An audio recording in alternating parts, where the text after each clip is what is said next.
Às margens da Marginal Tietê, entre viadutos movimentados, a fumaça dos carros e o som constante da metrópole, repousa um gigante adormecido. Um estádio que já vibrou com milhares de vozes e que já viu ídolos desfilarem em seus gramados. Só que hoje parece ter sido esquecido pelo tempo. Estamos falando do estádio Oswaldo Teixeira Duarte, o popular Canindé, a casa da Associação Portuguesa de Desportos, ou simplesmente a Lusa.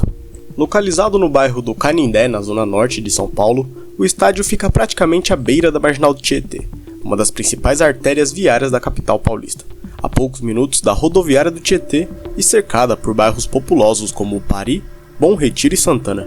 O Canindé ocupa uma posição geográfica estratégica, e talvez por isso mesmo desperte tanto interesse nos planos de revitalização urbana. Com uma capacidade oficial para cerca de 21 mil torcedores, o Canindé já foi palco de públicos muito maiores no passado, chegando a registrar mais de 30 mil pessoas em jogos históricos nos anos 90. Seu campo tem as medidas oficiais da FIFA. O estádio tem um formato ovalado, com arquibancadas cobertas no setor social e abertas nas laterais e atrás do gol. A estrutura é típica das décadas de 70 e 80, com concreto exposto, poucos acessos modernos e espaços ainda muito rudimentares quando comparamos aos estádios contemporâneos. O Canindé respira a identidade da Portuguesa. O vermelho e o verde estão por toda parte, desde os assentos até a fachada externa, passando pelas faixas pintadas nos vestiários e nos corredores internos. Esses dois tons carregam mais do que uma simples escolha de paleta. Representam a herança da comunidade luso-brasileira que fundou o clube e que ainda hoje mantém viva sua paixão pela Lusa. Quem trafega pela Marginal, principalmente no sentido da Zona Leste, tem uma visão rápida, quase imperceptível do estádio. Entre a vegetação e os muros altos, dá para ver um pedaço das arquibancadas, uma torre de iluminação e, se você tiver sorte, o escudo da Portuguesa que está pintado em um painel descascado. Para muitos paulistanos, esse é só mais um estádio antigo, velho, mas para quem conhece sua história, o Canindé é um símbolo de resistência, de nostalgia e principalmente de promessa. Abandonado em alguns momentos, ameaçado por dívidas e quase vendido, o Canindé resiste, mesmo em ruínas. Ele ainda pulsa e é mais do que concreto e grama. É um ponto de encontro, memória coletiva e é o local onde a Portuguesa, apesar das dificuldades, continua escrevendo sua trajetória. E é por isso que agora, com o clube sendo transformado em SAF e novos projetos em andamento, esse estádio silencioso volta a ser motivo de esperança. Nesse vídeo, vamos mergulhar fundo nessa história, desde os tempos da Ilha da Madeira até os projetos modernos de revitalização. Vamos entender como o Canindé nasceu, como cresceu, como quase desapareceu e por que agora pode renascer como uma nova arena para o futebol paulista. Sejam bem-vindos ao estádio Oswaldo Teixeira Duarte. Bem-vindos ao Canindé.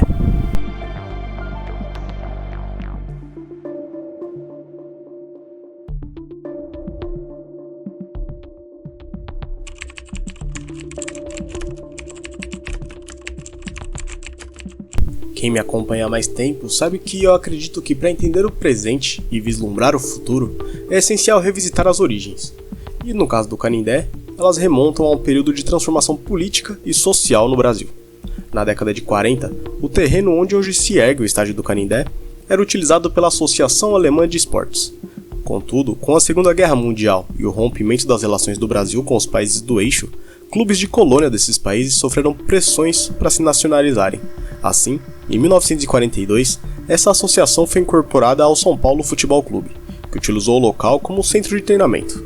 Em 1956, a Associação Portuguesa de Desportos adquiriu o imóvel, que contava apenas com um campo de treinamento e algumas instalações modestas para atender às exigências do futebol. Foram construídas arquibancadas de madeira, conferindo ao estádio o apelido de Ilha da Madeira. O Canindé recebeu sua primeira partida oficial em 11 de novembro de 1956, quando a Lusa venceu um combinado de Palmeiras e São Paulo por 3-2.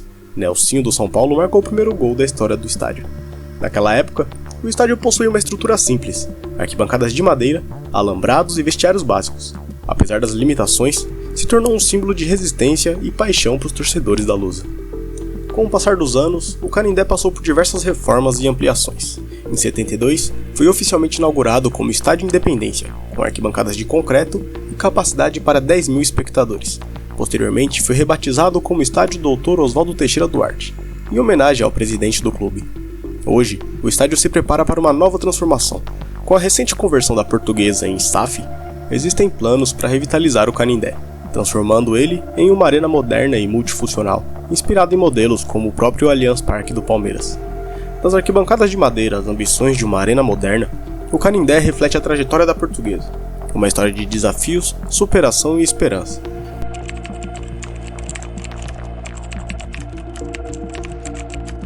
E eu já disse nesse vídeo que o Canindé não é apenas concreto e arquibancadas. É um palco onde a história do futebol paulista foi escrita com paixão, suor e emoção. Nesse bloco, vamos relembrar os momentos que fizeram o estádio vibrar e se tornar um símbolo do esporte nacional. Ao longo das décadas, o Canindé foi palco de confrontos memoráveis. Em 15 de novembro de 83, a Portuguesa enfrentou o São Paulo diante de um público recorde de 25 mil torcedores. Outro clássico marcante ocorreu em 10 de outubro de 82, quando a Lusa enfrentou o Corinthians, atraindo 23.858 pagantes.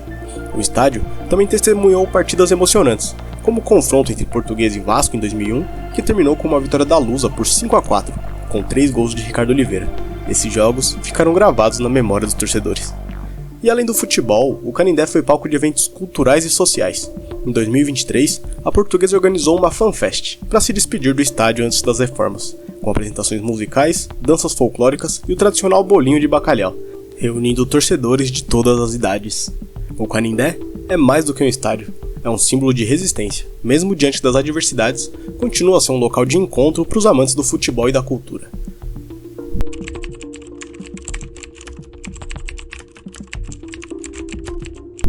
O estádio do Canindé, esse que um dia foi palco de grandes conquistas e emoções, passou a refletir a crise que assolava a Portuguesa. O que antes era símbolo de orgulho se transformou em um retrato de abandono e da luta pela sobrevivência. A partir de 2013, com o rebaixamento da Portuguesa no Campeonato Brasileiro, o clube enfrentou uma série de dificuldades financeiras e administrativas. Dívidas acumuladas, gestões controversas e a perda de receita impactaram diretamente na manutenção do estádio. O Canindé passou a apresentar sérios problemas estruturais. Imagens do gramado mal cuidado e das arquibancadas deterioradas circularam nas redes sociais, evidenciando o estado de abandono do estádio. Em dezembro de 2024, a Portuguesa protocolou um pedido de recuperação judicial, acumulando dívidas que somavam 517 milhões de reais. A medida foi vista como uma tentativa de reestruturar as finanças e garantir a continuidade das atividades do clube. Felizmente, com a aprovação da transformação da Portuguesa em sociedade anônima de futebol, surgiu a esperança de um novo começo. Investidores prometeram aportes significativos, visando a modernização do clube e a revitalização do Canindé.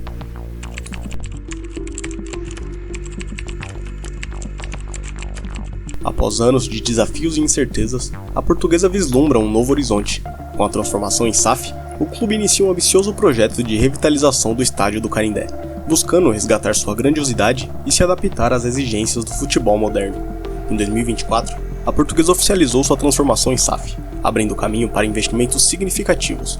Com isso, foi anunciado um projeto de reforma do estádio do Canindé, com o objetivo de transformá-lo em uma arena multiuso moderna e funcional. O projeto prevê a construção de uma arena com capacidade para 35 mil torcedores em jogos de futebol e até 50 mil pessoas em eventos musicais. A nova estrutura contará com arquibancadas cobertas, 80 camarotes, gramado sintético, hotel com 220 suítes, shopping center, espaço para eventos e estacionamento com 3.400 vagas. O investimento é estimado para a realização do projeto é de 500 milhões, com previsão de conclusão em até 3 anos. As obras estão programadas para começar no segundo semestre deste ano, 2025. O novo Canindé se inspira em arenas modernas como o próprio Allianz Parque, como eu já citei, buscando oferecer uma experiência completa aos torcedores e visitantes. O objetivo é transformar o estádio em um centro de entretenimento e lazer, que funcione durante todo o ano, e não apenas em dias de futebol. O projeto de revitalização representa mais do que uma reforma estrutural, é a materialização do renascimento da Portuguesa.